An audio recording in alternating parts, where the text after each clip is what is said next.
Hello and welcome to A5 Evening, an all-party roundup. Joining me as always is my co-host, Allie. Hi, everybody. Hi, Grant. Hello, Allie. How are you? I'm okay. I'm okay. I'm excited for tonight's episode. We have Jessy Mullins of Plant Witch Press and Rory Madden will be joining us as our co-host. Rory, for those of you that don't know, um, you will see his name in most of A5E third-party books. He is the balance consultant to basically the entire A5E community, including my very own book. I had Rory do balance consultant for Corrosive Souls. So he'll be an interesting perspective to have on today. He also did the balance consultant or consulting work for Jessy Mullins' latest book from Plant Witch Press, which we will be covering in our author promotion segment, Out of the Wilds. Awesome. What are you most excited to hear about tonight? I just kind of want to, well, a little bit. I want to pick Rory's brain a little bit. I've only ever interacted with both Rory and Jessy over text, so it'll be interesting to pick their brains kind of in person. Jessy is one of my favorite creators in the A5E community. I love her work. Um, Plant Witch Press has put out things like The Kitchen Witch, Toil and Trouble, Hearth and Home. Jessy's style is best described by former guest and friend of the show, Peter Martin, as cottagecore with sudden bursts of horror. So she's fun. She's one of my favorite writers. Yeah, I feel like I'm just learning about stuff, but I seem to gravitate to all of her work so far. So As someone playing a kitchen witch currently, I am very excited to talk and learn more tonight about how she creates all this cool stuff. Shall we so bring them in? yeah. Without further ado, let's get started. Welcome everybody to A5 Evening. As we discussed in the intro segment, we have Rory Madden joining us as guest host. If you want to say hello, Rory. Hey, how's it going? And then for our author promotion segment and also joining us for the entire episode, we have Jessy Mullins from Plant Witch Press. Hello. All right. So, moving on, we're changing up format just a little bit today, folks, to see what works best. We're still a work in progress here, so bear with us. But we are starting with the Mimic Moment, or the MIMO, the third party roundup. And we've had a lot of releases come out in the last between episodes, including Out of the Wilds by Jessy Mullins of Plant Witch Press herself, who is joining us and will be talking about us in the next segment.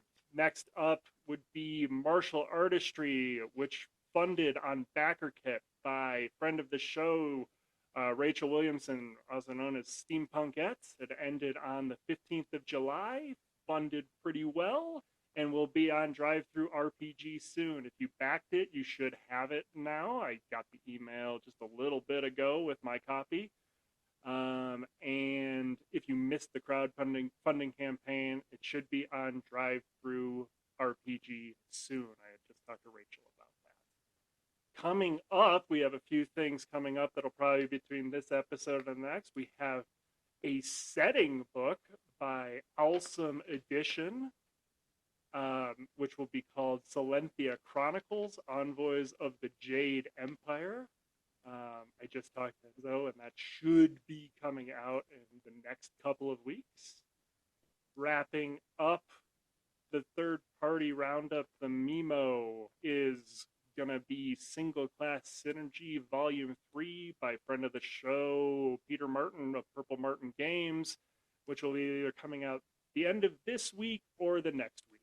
That will cover, it's the third volume in Peter's Single Class Synergies. This one will cover Adepts, Druids, and Heralds, as well as Rachel's new class from Martial Artistry, the Champion, and third party favorite, the Witch class. There will be 2 more volumes of that series planned. I just talked to Peter today about that. So get excited if you like those books. There are a lot of cool things to check out, feats that really help you live those class fantasies. If you want to hear more about martial artistry, check out our first episode of this show. Rachel was on it and talked a lot about that. As always, I do purchase all of the things that I talk about on this show. The only one that gives me any kind of copy, a comp copy, is Purple Martin Games for services that I do as one of the data gremlins. And special note to everybody for everything, Drive Thru RPG's Christmas in July sale starts by the time you will hear this. So if you want to fill out your A5E backlog, if you will, I know I got a couple of people that have Corrosive Souls in their wish list, and if I can turn all those wish lists into it, I get a medal. So do it, folks, and fill out the rest of your stuff. That usually doesn't include newer stuff, but it will include older stuff like Corrosive Souls. Anybody have anything to say about anything coming out or that has come out recently? All I know is I really want to play a Sentinel from Martial Artistry. Yeah, that Like, that one is real fun. bad. I don't know that I have the brain power to run a Sentinel or play as a Sentinel, because that seems, there are a lot of moving parts there, but it does look like a fun play. Yeah. I mean, I had a follower when I played a martial that I constantly forgot about, so making the second character an integral part of the class working makes me not forget them. I mean, fair enough. Fair enough. Followers are designed to be forgotten about and then remembered at the last minute when, or not, or, Yeah, or like, forgotten like about and then you just die and they don't help you at all. Magic items. It's fine. Yeah, When you yeah. need No, them, they appear. they're basically like mounts where you get to town and then your GM goes, "So where are you stabling your elephant?" And you're like, Oh yeah. "Oh, that's right, I have an elephant." That's right. Pops back into existence. Yeah, I'm just excited because I worked on some of these, so the single party stuff should be fun. Those were fun to look at, kind of an interesting angle on the class feats. Oh, you did do work on those. Yeah. Yeah, and I'm working on the other ones. They're going to be sweet. Nice.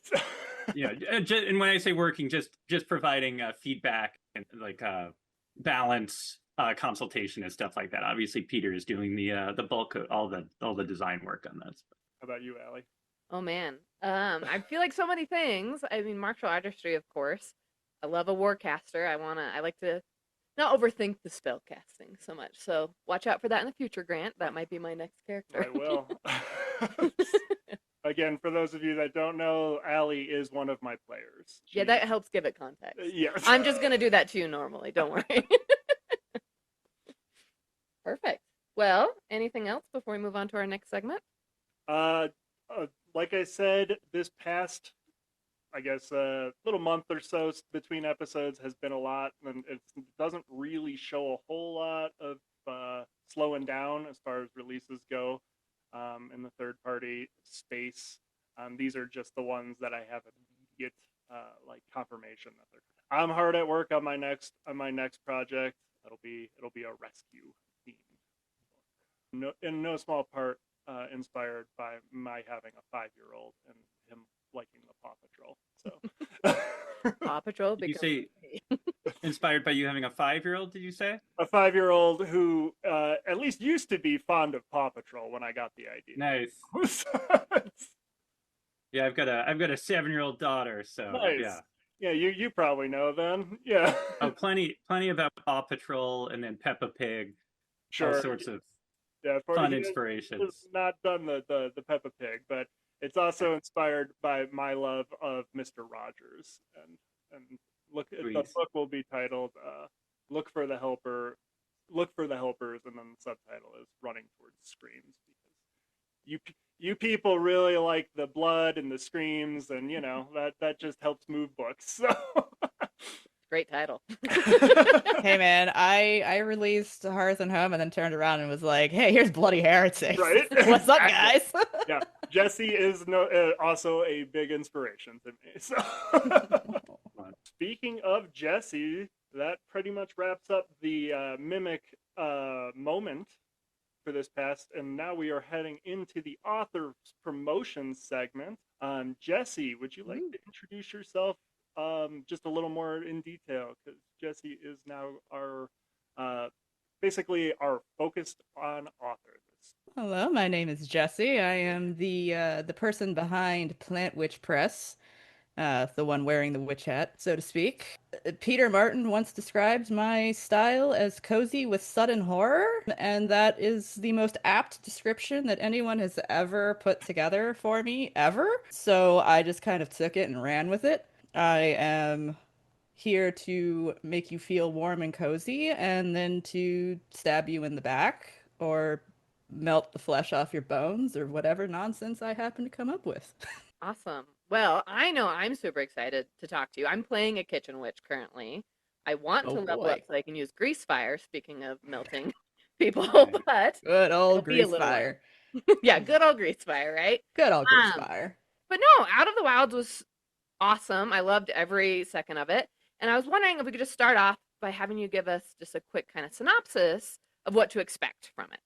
Sure. I mean, Out of the Wilds is kind of a pseudo sequel to Hearth and Home. It's not intended to be like a direct sequel, but there is definitely a through line of me sort of creating a little bit more of that like cozy, I guess, kind of red wall, Humblewood kind of vibe for character options. In that book, I also have a stat block for a CR24 Celestial, Allururu, the Warden of the Forest. And it includes a reprint and an expansion upon a subset of creatures that I actually introduced in the Gate Pass Gazette called Endemic Life. These are just little critters. They're little critters that you can encounter while you're out exploring or as part of an encounter element. Some of them can help you, some of them can hinder you. A trinket crab may pickpocket you every once in a while, but they're just intended to kind of give the world a little bit more life. Like when you go hiking on a trail, you're not every opportunity or every turn you're going to run into a bear or a mountain lion, right? Like Hope not. Right. That'd be yeah, some and bad if you are running into lots of bears and mountain lions, I need you to pick a different trail. Like seriously, go somewhere safe. else. Yeah. Safety first. But It's you all. know, they're intended to be like, oh, there's a woodpecker or there's a groundhog or something that you just kind of notice and just kind of makes the world feel just a little bit more alive, a little bit more fun. Add some whimsy in there. Yeah, I was gonna say whimsy. That was the word I was thinking of, and like color to it. I love it. So I think you may have kind of alluded to this, but where do you get some of your inspiration for these things? Like, what has led? Like, are there books, movies, things that have inspired you to create these types of creatures? Oh, for sure. I'm a media magpie, just like I'm sure a lot of my fellow designers are. I'm always just kind of noticing things here and there, and I'm like, oh, that's fun. Oh, that's interesting. What if I did this? In Out of the Wilds, I have the Visionary Bard, which is a bard archetype who, like, their imagination is so vivid that their imaginary friend literally comes to life and can help them. And that was 100% inspired by the character of Dorothy from Doom Patrol, who has the candle maker who comes to life to protect her in moments when she's in trouble. So I definitely, I'm always pulling from movies, TV shows. I mean, obviously Redwall is a series that is super near and dear to my heart, and has been since I was, knee high to a grasshopper, as my grandmother would say. So that definitely bleeds into things. I love nature. I love plants. I work in horticulture in my day job, so I'll just kind of pulling all of that together like the weird little spider that I am and weaving it into the nonsense that I concoct. Listen, I love it. I'm glad you're doing this. So I like the weird little spider metaphor. Yeah. Perfect. Okay. Well, Grant and I have been debating this. So I liked the badger heritage, but how do you say it? How do you pronounce the name? I say Melis. Okay. Which I Do think you is say supposed to, like, Melis? Melis. I learned it from an Melis. Argentinian man, and when I went to school for zoology. So my way of pronouncing binomial nomenclature is all sorts of messed up because it's a little closer to, I guess, the Romance side of the Romance languages, but but I feel like we should go with how you say it since I I think say you win in Melis. this instance. Melis. yeah, Melis. Millie. Melis. Tomato, tomato. right. You know. And then I saw that so they were like, I can't remember what the wording was, but kind of in tune with death, like caretakers Mhm. of death. Where did that, is that something associated with badgers that I'm not aware of? Yeah, it's a folkloric representation of them. Badgers have been observed to actually hold funerals for some of their deceased, or at least like what we anthropomorphize as funerals. They've over the centuries become associated with death and with passing. And with all of my like critter person heritages, I always try to like find those folkloric or those legendary connections and kind of pull them in, just because that's such a like important part of how we interact with nature culturally, and how they just sort of fit into our own legends and folklore that I think really just helps define them beyond just being like a person in a funny hat. Yeah.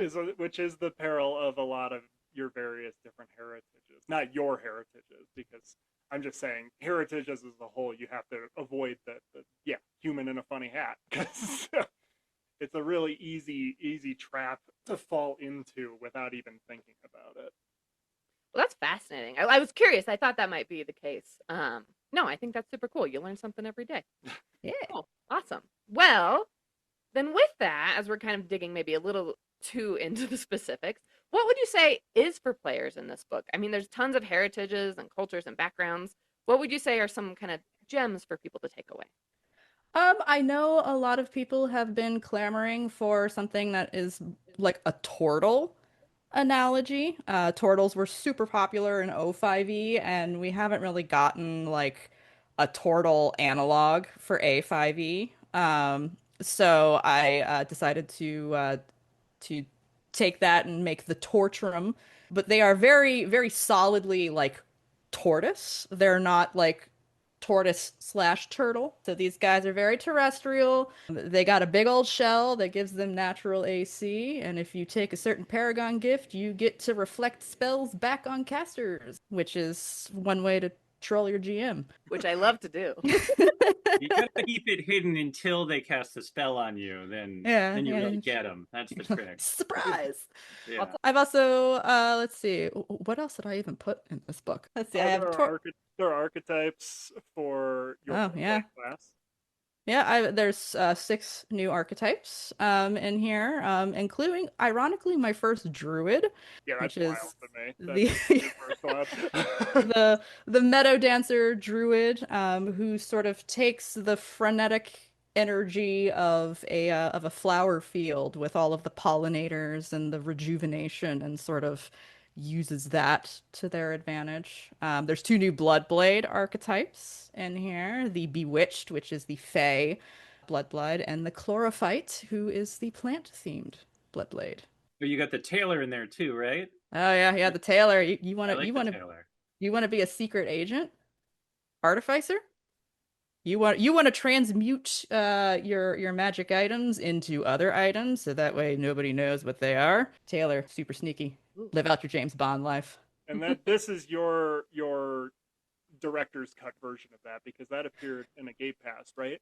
It did. The Tailor and the Tinker, which was another artificer archetype that appeared with in that same article, both of those were the very first archetypes that I had ever written. Like I wrote those before I wrote the Kitchen Witch, and I had no idea what I was doing. Absolutely no idea.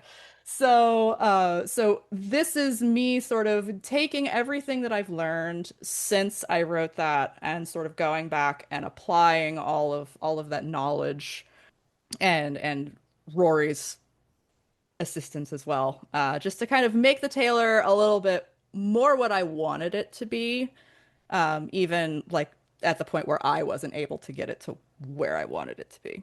Yeah, Rory, you're great at that, by the way. Oh, thank you. You that again, and what it so you did. Like I said, you did do the balance work. I just want to pull away real quick since it's a kind of a natural transition for getting Rory to talk about it. But you did do balance consulting work for Out of the Wilds, like we had said. What was that like? Just what does that look like for you? I guess. So, it's always fun because a lot of what I'm good at is taking stuff that already exists and kind of just digging into it, making sure I understand it, and then tearing it apart a little bit. So, like this one, it's fun because I was looking at these concepts like the tailor, right? And it's like, oh, this is just a cool idea on an artificer. And then in the back of my mind, when I'm reading something like that, I'm always just like, there's kind of two angles. One is I'll see something and I'll try to get a sense of like, what's this trying to hit, right? What are kind of concept or theme is this trying to hit? But also just, are there things that are like a little gribbly or that could be streamlined a little bit, or things that I just look at and I have a question that I don't understand and might want to dig into more?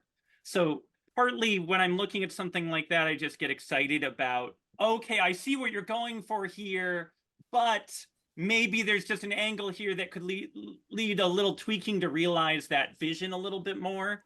Partly it's like, oh, did you think about this if you take this feat or something and it just totally breaks it? Or way more commonly, like, you could just double that bonus and it'll be fine. It compares to the other stuff, right? That's just a lot of what I do is like kind of dumb math stuff.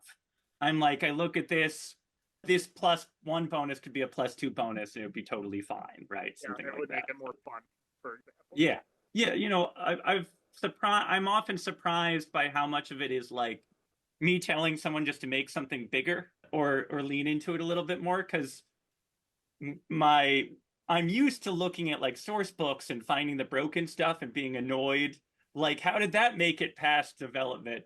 But it's much easier to forget there's so much stuff that you just read over and you ignore like an entire subclass because it doesn't spark enough or it's not quite powerful enough. And so a lot of my feedback ends up being like, yeah, just tweak this or boost this or add a little extra bonus here just to make this a little more appealing. And we certainly in the community, because we all do talk to each other, we all seem to have a tendency to want to pull back a little bit and make things a little less splashy as far as like power goes, because it's really easy for people to be like, oh well, that's just totally broken or whatever. So we're all very conscious of like wanting to avoid coming off as putting out, I don't know how to say it other than like overpowered slop, I guess.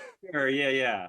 And that's totally like a danger, right? Like any set that anytime you see a game, source books come out, especially third-party source books, and they kind of often break things. And oftentimes that's just a volume thing, is like enough stuff comes out, some of that stuff's going to be broken.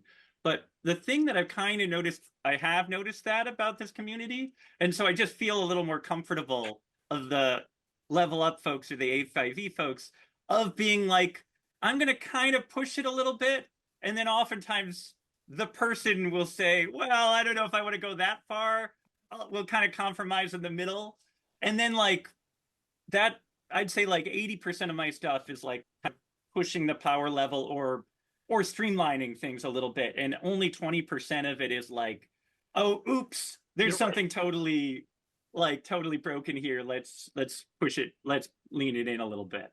I guess reel it in a little bit. Yeah, I guess going to Jessy, I've worked with Rory. Obviously you have too. How do you feel about that kind of having a balance consultant? Well, it's fantastic, because when I write things like the tailor, and I'm just like, oh yeah, just transmit me whatever wondrous item, and then he goes, hey, what about a beat of force? And I'm like, what about a beat of force? I didn't think of that. I don't think I just do. Oh yeah. Now I do remember the tailor going through and being like, oh wow, okay, because there was something with the ability to make items that could be one use. And I was like, oh wow, there's just a lot of potential here. So it's like this thing that otherwise is totally fine. Suddenly, if you're able to just like kind of at will create, yeah, like a ring of wishes or something, you're like, okay, that's just a whole category of stuff maybe you want to remove or scale back. Yeah, Yeah, because no, like that was that fun. that was not even like in my mind at Right. all. And he was just like the bottle of like Ifriti control or whatever, and I was like, oh, Yeah, that that's was right, that me. exists. Right. I forget if there's a filter. The online tools for Level Up are really useful because you can just filter a lot of stuff. So I remember, I think I was just filtering by consumable, or I forget exactly what, and just going through stuff that looked like it might be a little broken. So No, yeah, and then in the found other it. direction, the reason why Grease Fire is so devastating is because Rory was like, "What if it did this instead?" And I was like, Ah, "What if it did that Right. instead?" it's an epic. Nice. I'm trying to remember, where did we settle with Grease Fire? What did it end up doing? That's the one where if you try to pour water on it, it just explodes. Yeah. Oh, nice. Good stuff. You know, like a real grease Like a fire. real Right? grease Yeah. Yeah. fire. That's right. I love it. But yeah, no, having Rory to like sanity check me, or I would love to be a fly on the wall, Rory, when you get my name in your messages and you're just, are you just like, what nonsense is this woman bringing me? No, no, I love it. I mean, the thing you bring, I mean, I think obviously you do great work, but a thing that you bring, I think, is really thematic, evocative stuff. Like a lot of times I can look at what you have and it just immediately I get what kind of like a thing you want out of an archetype is someone sees it and they're like, oh, that's the thing I wanted to play since I got into role playing, right? And so I see that with a lot of this stuff, especially once I start reading like the first paragraph or something, like the Visionary Bard, for example. You look at it and you're like, oh, this is just so fun. And then you can work together to have a back and forth to make it like sticky or whatever. But all that stuff is already there. And then it's just kind of some nuts and bolts stuff, right? Oh yeah. Heck yeah, but just like having you in the background being like, hold on, or wait a minute. What if? Because when you're, and Grant could probably speak to this, like when you're in the weeds of designing something, I know I sometimes get tunnel vision, Oh and yeah. there's like this very obvious thing that's over here to the side that I am just not aware of because I'm too laser focused on whatever's in front of me. So having someone like Rory to be like, well, what about that over there? And you're just like, oh, Right. And about that. Yeah. Oh, that's a great idea. I'll pick at that a little bit too. Yeah. sometimes it's also just pulling out assumptions. Like sometimes I look at something and I'm like, I bet I know how this person thinks this works, but it's just not currently on the page. So it's kind of teasing that out too. And then once you tease that out, you either figure out what you're going to put in or leave out, but that can be really helpful. I mean, I think I'm good with my part. Okay. What were your questions? I know you had a few. I do have a couple of questions for Out of the Wild specifically. But first, we can get the logistics part out. It came out this past week, July 14th, so it should be out on Drive Through RPG as we speak. And definitely by the time you get it, I bought my copy as soon as I found out about it. And it currently now has Foundry implementation. It does. It does as of a couple days ago. The Wonderful. lovely volunteers over in the A5E Foundry server sent that over, so that should be packaged, ready to go. I put it on my server. Everything is functioning beautifully as always. So yeah, if you download it from DriveThru, you will be able to get the PDF as well as the Foundry module. And then, as somebody who used to hold or be tied with you for creating Bloodblade Archetypes, I had created my fair share of that, and as the data gremlin, like certain trends and things pop out, and I just wanted to ask really about the Bewitched Fae and Mhm. the level 6 archetype for the Bewitched Fae, because it kind of breaks the rules for all the other Bloodblades Sure. a little bit. Because for those of you that don't know, at level 6, Bloodblades usually get a movement based ability, and Jessy took and she kind of broke that rule. I am very much Captain Barbosa. The rules are just guidelines. Fair So enough. for that one, that level 6 ability, I went back and forth over that so many times. Because originally I was like, well, teleportation is kind of the phase thing, but then that felt like a cop out. Yeah, yeah.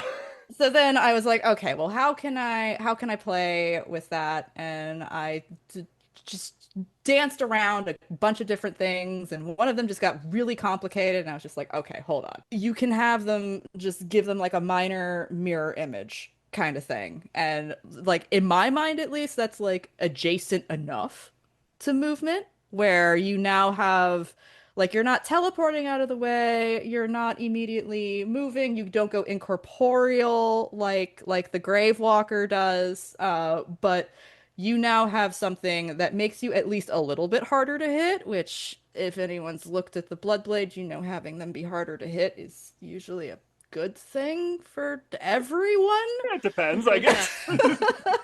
Unless you're trying to you nuke said, them.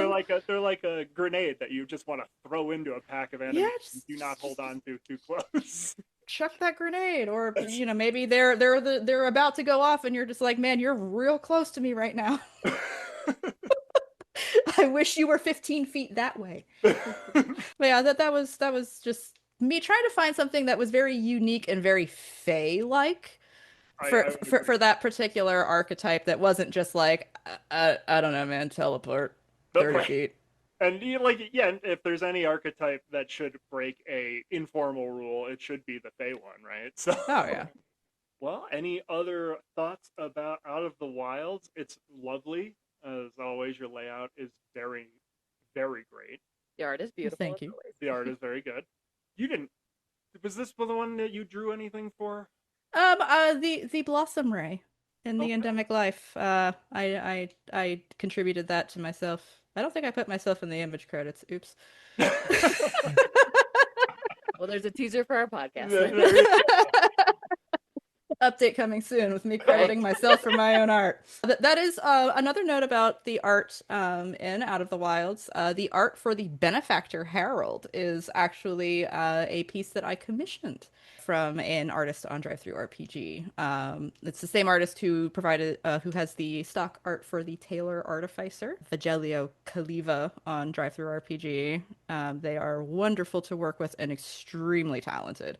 I gave them the option that if they wanted to use one of the heritages from Hearth and Home as the sort of character art for the benefactor, that they had the opportunity to, and they chose the Servid, which was the very first thing that I ever published in a third party thing. So having that kind of come full circle was really nice, and they did a fantastic job. Do you have anything that you're currently working on, Jesse? I've Talk about or I've got so many things that I'm noodling around with. I've got Appalachian Mountain Warlocks, and one of the things that I'm currently working on is a slight. I don't want to call it a total rework of the Marshal. The Marshal was the class that actually attracted me to A5E way back when it was on Kickstarter, because I am a 4E goblin, and I loved Gotta love for you. I love the Warlord. Like the Warlord was my thing. That was my class.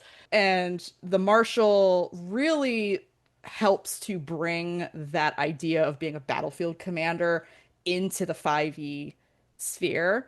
And this sort of reconfiguration of it is just me trying to bring just a little bit more of that Warlord in, just bring a Yeah, little bit more of that charisma, a little bit more of like, that King Theoden rally to me kind of energy. So just noodling around with that. that's Come cool. out Yeah, at because some the point. the current warlord is interesting because he has like 3 attacks around and stuff. He's very much just or they are very much like a beefcake. Like they just get in there and do a lot of damage, and then they kind of have this side gig of helping people. So yeah, Yeah, leaning more into it's the leadership side sounds pretty dope. yeah.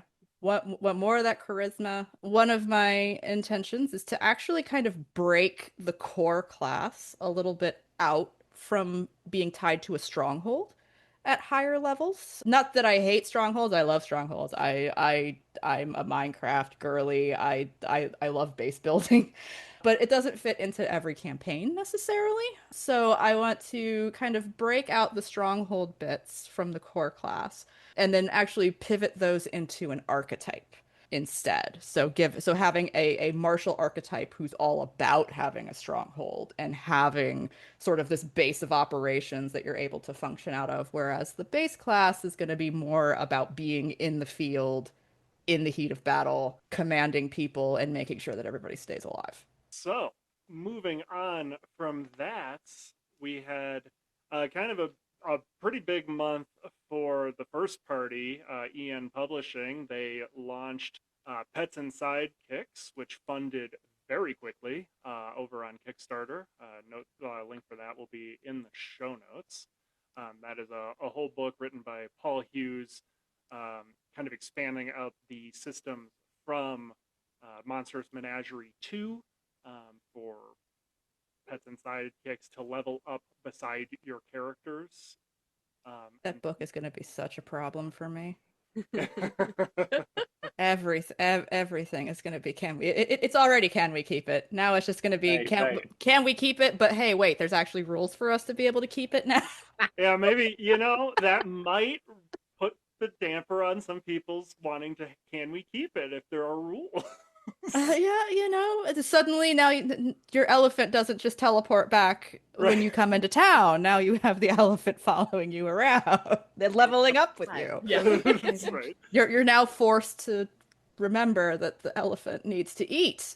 Right. I actually helped out with that book as well. It was a Did fun you? one. Nice. nice. I did Yeah, not yeah. know Paul's a good friend of mine, so that. Nice.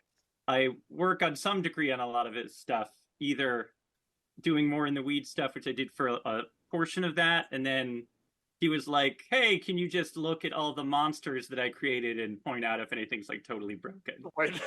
And we nabbed a couple of them. There was one that was like had a warlord like ability, could just give someone a free attack, and I was like, "Oh, you could combine that with like a rogue or anyone and just get some really, or like a warlock or whatever, and get some really nasty attacks." So we just removed that ability. Sure.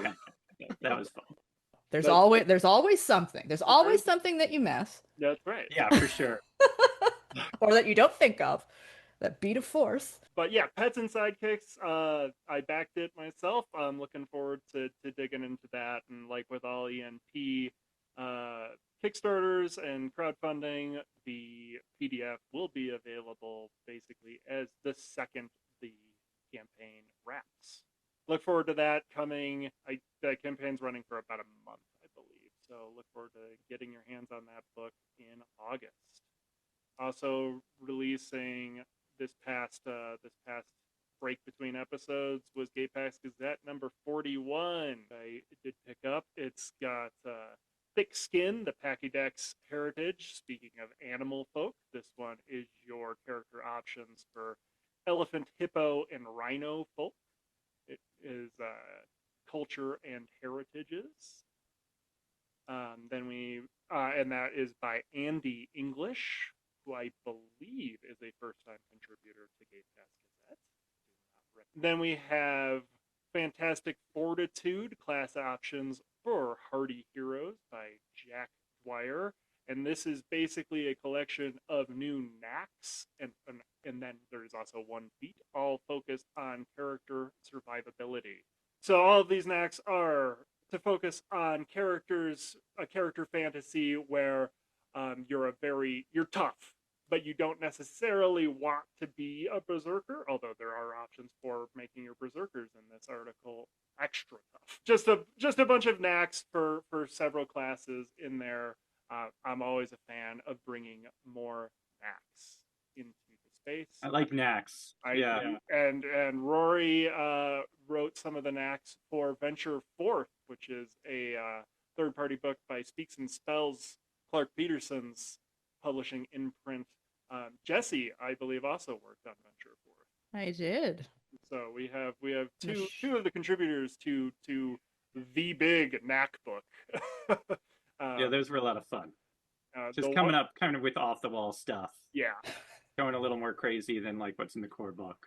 Yes, and that book is the one book I will say for anybody, if you do not have it, that book is a must buy. I think Venture Forth is the must buy to get your feet wet into the third party space.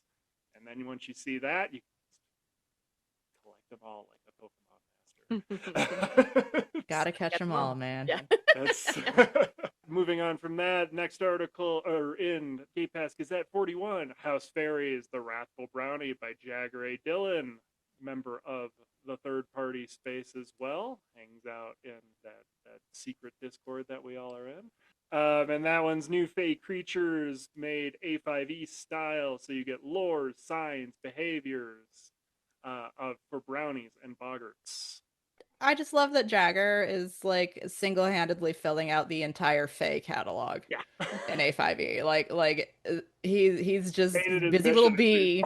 Yeah, I mean stuff like that's really useful. Like whenever I DM'd a level up game for probably over 2 years, and it had a heavy Fey component, and I'm just like, oh, there's like 6 or 7 monsters to work with, and then you're starting to like repurpose other stuff. So just even a couple source books go a long way with stuff like that. The final article is by Anthony Alipio, Artifacts of the Chaotic Mind. And this was a whole article about a new magic artifact, Talizim's Tome of Modular Misadventures. And it's a book artifact that adds a bit of chaos and allows character to enter into the book's world. Alpha Star is probably going to launch soon because Pets and Sidekicks is currently going on. It won't launch now because the NP does not launch competing crowdfunding campaigns with itself, which I think is probably a pretty good practice. But Alpha Star will probably launch after Pets and Sidekicks wraps, I'd imagine pretty soon, and that is the quarterly magazine focused on sci-fi and science fantasy, and will be launching on that. That wraps up the first party roundup for the first half of July, last half of June. And then we're trying something a little bit different this time. I actually got some questions from viewers and listeners. First one is... Oh, go ahead. Sorry. Okay, yep. I will ask this one. Yep. It's from Near, who you might remember from our first episode. And his question is, how much playtesting do you do for content before you feel like it's ready? And that question was directed... For everybody. Well, yeah, that question was directed specifically to Jessy and me. Rory, you're also a designer of those. You can probably fill in some of that as well. But Jessy is our guest. You can go with that, I guess, if you want to. Sure. The short answer is not a lot. And that's the short answer. The long answer is for a couple of different reasons.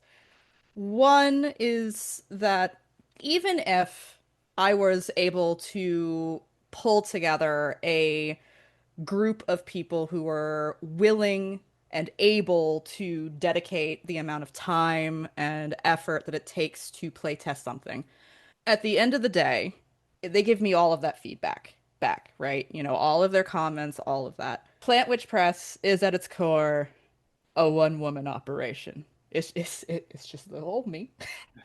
And I'm already having to do all of the design work, all of the writing, all of the layout and the finding of the stock art and making sure that my licenses for fonts and textures and photos or images and all of that are all in a line. Taking all of that feedback, as helpful or as useful as it would probably be, synthesizing all of that, parsing out what I'm going to use and what I'm not going to use it's just a lot of work. And as much as I would love for this to be my like full-time job, this is all that I do.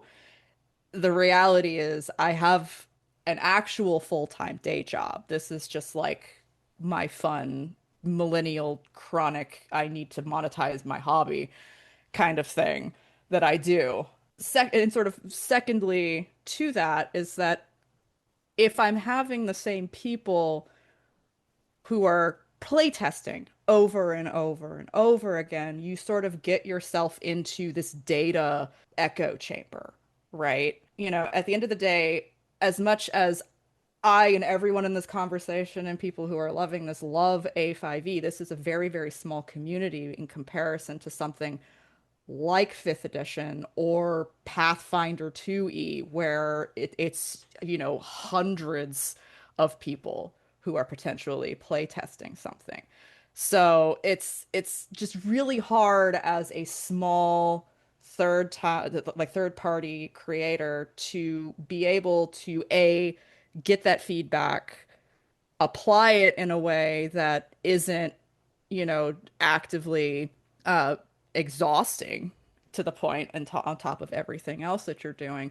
And then also getting the breadth of feedback where you're not just catering to a certain group of people who are interacting with the system.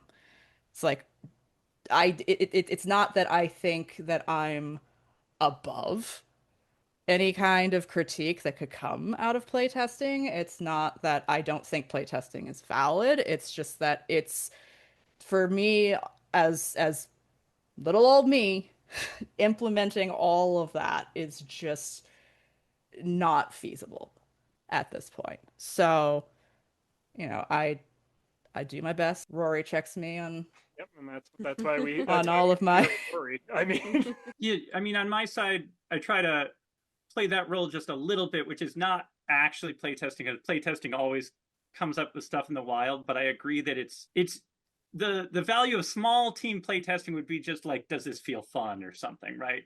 But the value of like, and you're not going to be able to organize, like you said, the dozens or hundreds of people that you need to get the actual data that would tell you like, oh, this thing isn't working, or what's the sentiment around this mechanic. You know, like you see Wizards of the Coast will do exhaustive surveys and 100 rounds of playtests, and they still release stuff that, like, for a variety of reasons, there's going to be like broken stuff or weird stuff. That's just how role-playing games work, right? The only other thing where I've personally found playtesting useful is more kind of systemic things. So like when I was working, when Paul was working on the challenge rating system for the Level Up DMG and the Monster Manual, we did a series of playtests, and these were not exhaustive. It was literally the two of us jumping on and playing through some fights.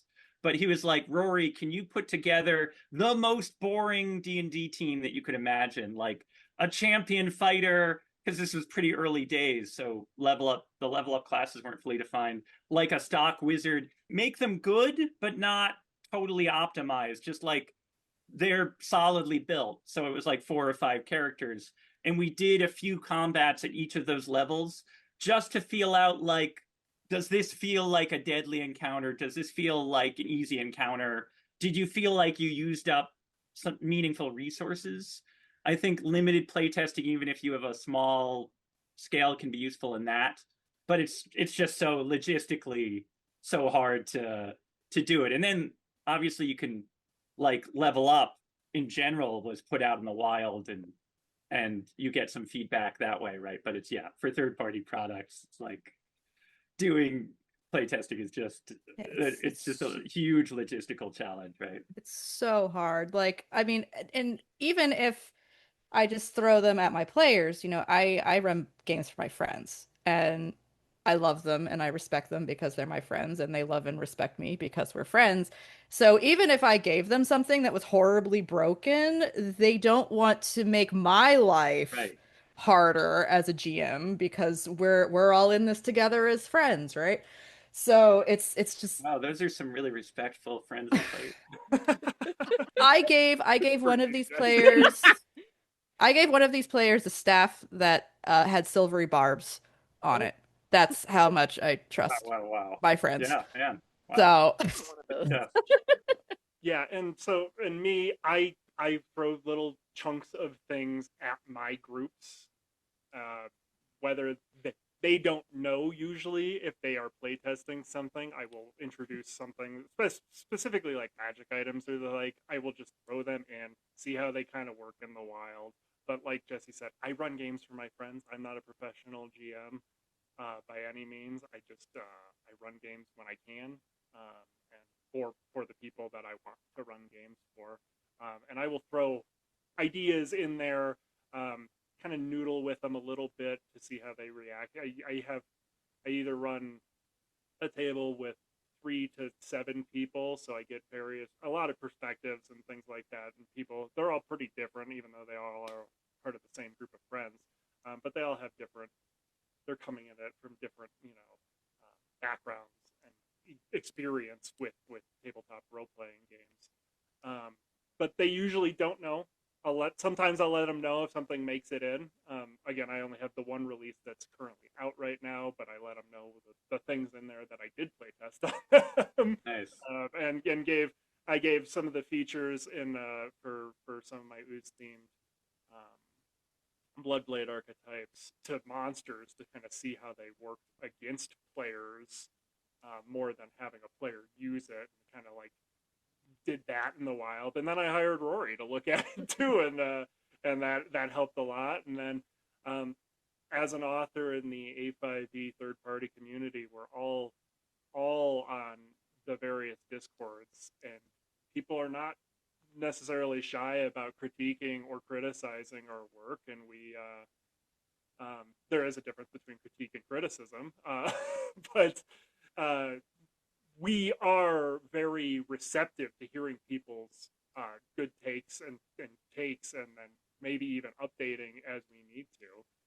I had to update Corrosive Souls because one of the paragraphs I had just didn't make sense. It got through me, it got through my editor, and then when a player got it in their hands, they're like, "What does this mean?" I was like, "Oh wow, yeah, that doesn't make any sense." So, it's that kind of thing, and being part of the community like that, I think it goes a long way to kind of getting that playtesting, what people want, what people think they want from a playtesting, without getting things that are like focus group to death.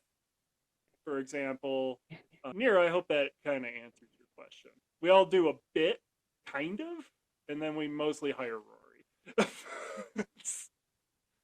The nice thing about a lot of third-party products is they are PDFs. So Yep. if something really does need another pass, obviously you want to be giving a finished product, but Absolutely. if something really goes wrong, you can fix it, and it won't like make someone sad because they have a physical book that they can't use anymore or whatever. Errata is also a thing that exists. I know. Yeah, I'm a big fan of whenever I'm playing a role-playing game and new errata drops, I get super excited because I'm like, oh, either they fix something that I know is overpowered, or sometimes they buff something that like wasn't very viable before, and it's like more options, right? So. Yeah.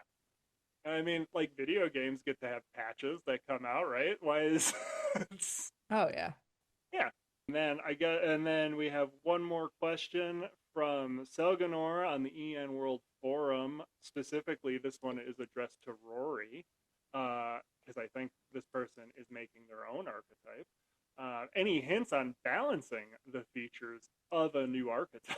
And I mean, that's a pretty broad question. So it's like a really broad question. No, it's not.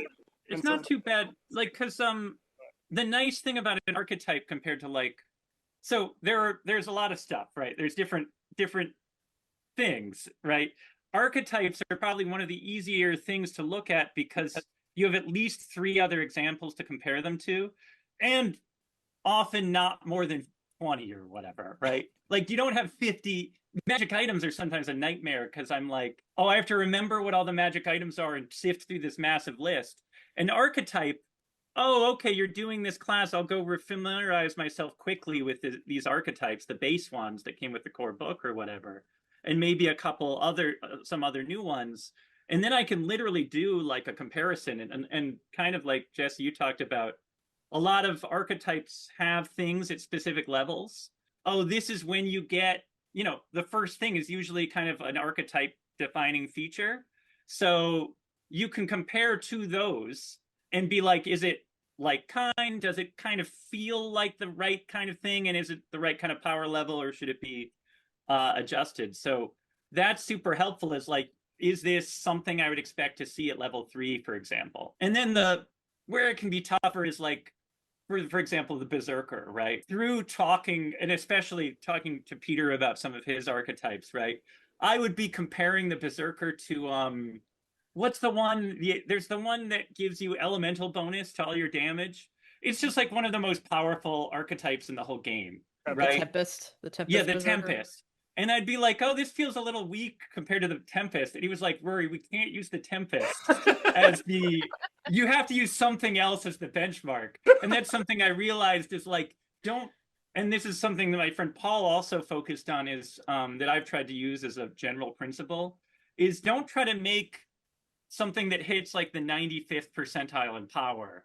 Aim for the 80th percentile. Like, it's good. Aim for something that's strong and people will be excited about, but not the most powerful. It should never be the most powerful. If you're making a third-party thing, that archetype should never be the most powerful one, unless you personally feel that the class and the archetypes are especially weak, which there might be some that would fit that bucket. For the most part, you're like, okay, what are the top 1 or 2? Okay, great. Let's go a little below that and focus on variety and cool things that aren't just pure power. So that's kind of another aspect there. And then just the other angle is like anything else, you just try to look at it from the perspective of like, is this just fundamentally gonna break the game, or is it interesting? You do want to make sure any ability you're giving out will be usable and fun. So many times I see abilities and I'm like, this is cool and thematic. It's going to come up once, like literally once a game, not a game, like once a whole campaign. And that you just can't have an ability that you can have that ability, just make it streamlined and then have another ability that goes along with it if you're really in love with it or something, right? So that's another angle. That's kind of a test I try to do, is like, ideally most of these abilities would come up at least a couple times a session, or once a fight, or once really meaningfully in a social encounter or something like that. And I guess the final thing would be almost all archetypes and level up balance a mix of the different pillars, particularly like exploration, social, and combat. So if you're looking at your archetype, and it's easy to go either way with this, and it's all combat, then it's probably going to be a little bland. You should try to at least fit in a few ways to give expertise dice or a cool, fun social ability. And then if you're looking through and you're like, oh, where's the meat? That's something a player's going to be doing too. They might be like, these are all cool abilities. I want something that like at least has some utility in combat, because at the end of the day, these are games where combat, even if you do one combat a session or one combat every other session, it's still going to take up like 2 hours. Like, it's going to be a huge chunk of whenever it comes up, right? It's going to be a huge part of the game, even if it's like, oh, this is a game where we do one combat every so often. Well, when that combat comes out, it's going to be this massive part of that session. So obviously you do want some abilities that make you feel powerful in those areas, right? So those are my broad recommendations. Yeah, great answer. Yeah, some of the, and then I would say, just as a little addendum for that 80, or go aim shoot for 80, unless it's an archetype feature you get at level 20. Like, I think Heralds get their archetype feature at level 20, so just go nuts with the capstone feature. What was that at level 20? Heralds, I believe, get their archetype feature at level 20, and I would say capstone features, capstone. Just especially at level 20 capstone feature, go nuts. Go wild. Yeah, that's another thing I see is like, yeah, around level 3 or 6, I'm way more careful. Sure. Even by level 14, I'm like, we could go a little wild here, right, guys. Like, the campaign, the DM already has their hands full. Like, a cool ability at level 14 is probably not going to break the game. And then level 20, you can almost do whatever you want. Almost no one plays at that level. It's almost just a cool thing that's on a piece of paper that gets you excited. It's just like, ooh. Yeah, like I almost don't care. It could almost do anything. But yeah, I remember when you were working with me on Corrosive Souls for getting the level 18 features even. Right. We just had to dial those up because I was like, well, yeah, you can just go pretty crazy. Yeah. Once you hit 16 or 17 is probably the point where I'm like, it's like, well, you're casting the Wizards casting like Wish, and they've been casting Simulacrum for a while. Right? Like they've just been cloning themselves. Don't worry too much about it. Like, don't make it totally insane. Make it somewhat comparable, but like, yeah, you can let loose a little bit. Yeah. Oh yeah, no. If anyone listening runs to level 20 and they have a Bloodblade in their party, I do not apologize for anything. Nice. I apologize for nothing. Oh yes, our ending question. So it looks like we have a theme today, but I want to hear everybody's favorite either character you've had in the past or maybe character you would play, but forest themed, since we, Out of the Wilds is our theme today. Ooh. And then if you don't have a character because you're like me and like our forever GM, maybe a favorite NPC that you Or who you would play. or who you would. It's open. We're flexible. My favorite character I ever played. He was tangentially related to being woodsy and actually started as a blood hunter, and then eventually reclassed into a herald rogue. But because he was a blood hunter originally, he started out with proficiency in alchemist tools. And me, if I have a proficiency in something when I'm creating a character, I have to like have a reason why they have a proficiency in that toolkit. So, he was nobility. He was kind of a pretty boy. So, he used his alchemist tools to create like lotions and soaps and everything to keep him looking fresh. And because he was nobility, he also used floriography, which for those of you who aren't familiar, it's the language of flowers from the Victorian period. So he would arrange bouquets of flowers and give them to people, and then they would get to roll to see if they could figure out what the secret encoded message was. I use that to troll my GM a lot. Particularly with people that he didn't really like. And I would just be like, yeah, it's these flowers. And then he would have, I sent him a link to a translation thing. And he would have to sit there and be like, okay. My favorite, this is forest theme, right? Forest theme character. Jungle. Yeah. Druids. I think this is 2001, and it was the EverQuest tabletop RPG. I'm not sure if you're all familiar with that one. It was a 3.25, like third edition version of EverQuest, where they did almost a literal translation of the game. Like they just did their best just to capture like literally every spell and stuff. So I played a ranger in that. I forget his name, but it was over AOL Instant Messenger. Like there was no talking; it was all text. It was super fun. I got into a million arguments with the DM, but that's just how life is. And they had this crafting system where you could craft arrows and bows. So I made I had like a spreadsheet of stupid arrows that I'd crafted. And like I kept upgrading my bow, and I was making like 3 or 4 attacks around. And the DM had a thing where whenever you rolled a 1, you accidentally like shot your friend, like if he was in combat with the guy, even if I had the feat that said that shouldn't happen, which pissed me off. But it was also hilarious because every combat there was like an Ixar, like a lizard man fighter just going away, and every combat I looked so confident I'd hit him like at least twice, right, with arrows. So he'd be plucking out the arrows, just giving me the side eye, and then he was just like covered in dirt. It was a campaign that was like super gritty in that we were literally in the woods for, I don't know, like 6 or 7 sessions, maybe more, doing a ton of just EverQuest style like fights. Like here's 7 guys, you have to fight them, and I was like, oh, this is great. This is just like playing EQ. And I literally ran out of arrows. Like I probably carried 60 arrows with me and just ran out of them. And I would try to recover them. We'd do the rules for like 50-50 shot. So I literally ran out of arrows, and by the end I was just attacking people with like a great sword. It was just a lot of fun. It was a fun character. And it was a, goofy campaign. I love old school, older campaigns, thinking back to those and how, especially if it's been a while since I've done a text only campaign, Yeah. Gonna make Especially a note here. Add more ridiculous arrows Yeah. to A5E. I gotta love art. an arrow crafting system. Oh, me? Yeah, Okay. you want to do that? 'Cause- Well, I would say my first character that I played with you was a druid, so easy, right? Sure. If we're going forest themed. And I don't know if anybody has seen The Boys, but I essentially stole Starlight's backstory a little bit. So it was a little bit more of an aggressive. I think it was a Circle of the Moon druid.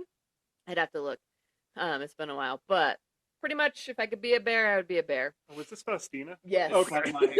That's what my wife did in her game. Like the only campaign I've ever run with my wife where it wasn't a one shot. She probably played 5 or 6 sessions. She would just turn into a bear immediately every fight. Yeah, Fantastic. just go to town. That is a valid strategy in Baldur's Gate Right. 3. You just turn into an yeah. owlbear Be a and bear. just drop yourself on whoever, they're dead. Great. But, like every time I cast a spell, it never worked. So then I was like, fine, I'll be a bear. Just turn into a bear. I was trying not to do that today, but And bears are totally OP, at least at level 2 or 3. They're like totally broken. Yeah, You're just out damaging everyone. exactly. For a few levels, and then they fall off a little bit, but that's okay. If I could turn into a bear in real life, I would. I'm Yeah. just saying. And It's a hybrid. good life. Good way to Well, live. that was an Arctic-based campaign, so I think you were a polar bear a lot of the time, Yeah, weren't polar you? bear, Yeah. almost Nice. exclusively. Yeah. I was a cheetah at one point. which- You were a cheetah at one point too. That was. She was from a warmer place. Yeah. I liked playing, all the different animals with that character. I think my favorite. So NPC, I'll have to do an NPC because I've never played a foresty character, which is wild to me. But I guess I'm mostly. So you've never been a player in an RPG? Oh no, I've played, just never in a Okay. forest. It's just Okay, got it. forest adjacent. It's usually I play and run at least semi-urban camps. Yeah, that makes sense. I am from Chicago originally, so I know city, I guess.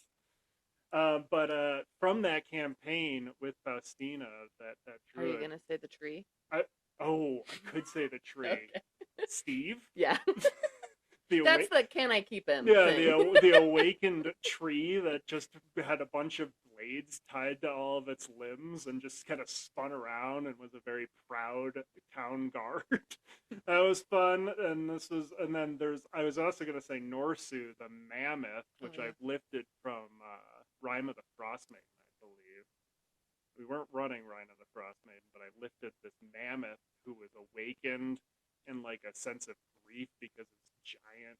Spoilers for Rime of the Frostmaiden, the campaign that came out ages ago, but an awakened mammoth, and he talked with a preposterously high-pitched voice, and he ended up moving to the town to become the town's elementary school teacher.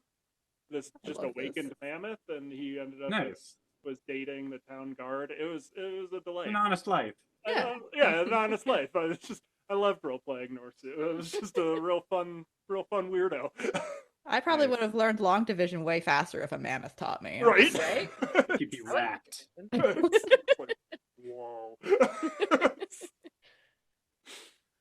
But yeah, those are some of our favorite, at least nature adjacent themed characters and forest characters. I gotta roll up a druid or something to at least play it. Can roll up a meadow dancer.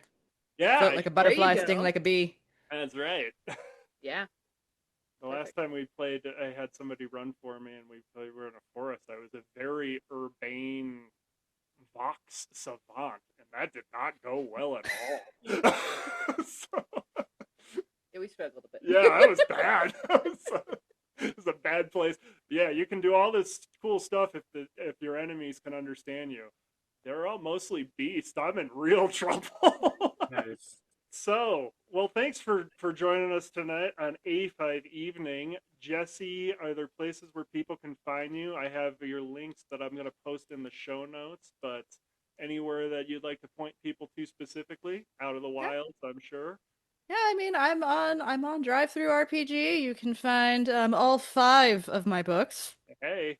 5. Available there. You also can sometimes catch my name popping up in the Gay Pass Gazette every once in a while. I'm also on Blue Sky, technically, but I'm really bad at social media, guys. So, like, unless you tag me in something directly, I never see it. And then of course I am lurking on pretty much every A5E adjacent Discord server and the Ian World forum. So if you need me, you know where to find me. Perfect. How about you, Rory? You can look me up on LinkedIn, the classic networking site, Rory Madden. You'll probably be able to find me there. Have that link If in you're the show going, notes. if you're going to Gamescom, hit me up. Happy to meet up there in Cologne. And then on Discord, if you do want to hit me up, you can. I have the longest Discord name ever. It's Rory Alexander Farrell Madden. So And it'll be yeah, in the there you show go. notes. Say that Nice. 5 times fast. Yep. Yeah. I mean, I can because it's my name, but That's right. I'm used to it. And everything we talked about, again, we'll have links to it all in the show notes, either the first party stuff, the Mimo links, anywhere you can find our great guests from tonight. You can find our links also included in the show notes. My storefront on drive-through as well at Broken Synapse Press. You can find the A5E data sheet, which is now being run by me, friend of the show, Jim Temple, and Jen. And Jen will be a future guest here coming up soon as well. You can also find us on Blue Sky, where I do have a starter pack of all the A5E people that are on Blue Sky, which includes you, Jessy. So if you've gotten any new followers recently, that's because I put you on a starter pack. That's just entirely because of you. You take all credit for that. Fair enough. All right. And you can also find us on Instagram at An A5 Evening. an A5Evening, _A5Evening. All right. Thank you all for joining us tonight, and we will see you next time. Everybody say goodbye. Goodbye. Awesome. Bye.